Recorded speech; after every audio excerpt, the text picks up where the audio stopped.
देखना बच्चों, यहाँ पे एक क्वेश्चन दिया गया है कि दो संख्याओं का अंतर 2 है तथा उनके वर्गों का योग 34 है, तो संख्या ज्ञात कीजिए। बच्चों यहाँ पर लास्ट में लिखा है संख्या ज्ञात कीजिए, इसका मतलब हमें संख्या पता नहीं है। कितनी संख्या पूछा है?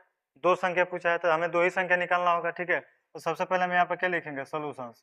ठीक है बच्चों, यहाँ पर मान लेंगे, लिखेंगे माना माना पहली संख्या माना पहली संख्या x तथा दूसरी संख्या y है। ठीक है, अब बच्चों यहाँ पर हम लिखेंगे प्रश्नानुसार। क्या लिखेंगे? प्रश्नानुसार, यानी प्रश्न के अनुसार। देखो पढ़ो, दो संख्याओं का अंतर कितना है? 2। अंतर का मतलब क्या होता है? माइनस। तो यहाँ पर हो जाएगा x माइनस वाई बराबर 2। तो यहाँ से x का मान निकाल लीजिए, तो 2 प्लस कितना? y।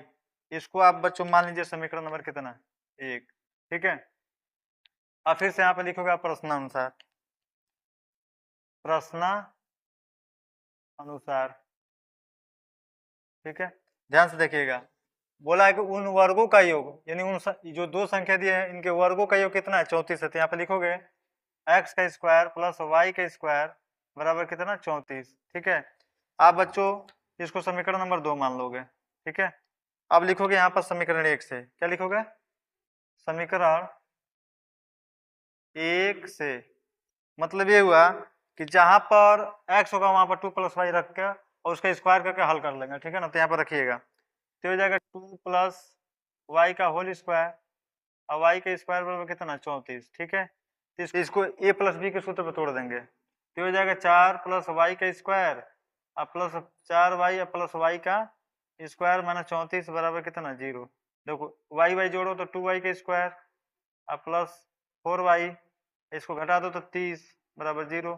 ठीक है, यहाँ पर ध्यान देना, यहाँ से 2 से भाग दे दो तो Y square plus 2y minus 15 बराबर 0। गुणनखंड कर दो तो y का स्क्वायर, तो 5y माइनस 3y माइनस 15 बराबर 0। यहाँ से y को हम कॉमन ले लेंगे तो y प्लस कितना हो जाएगा? 5।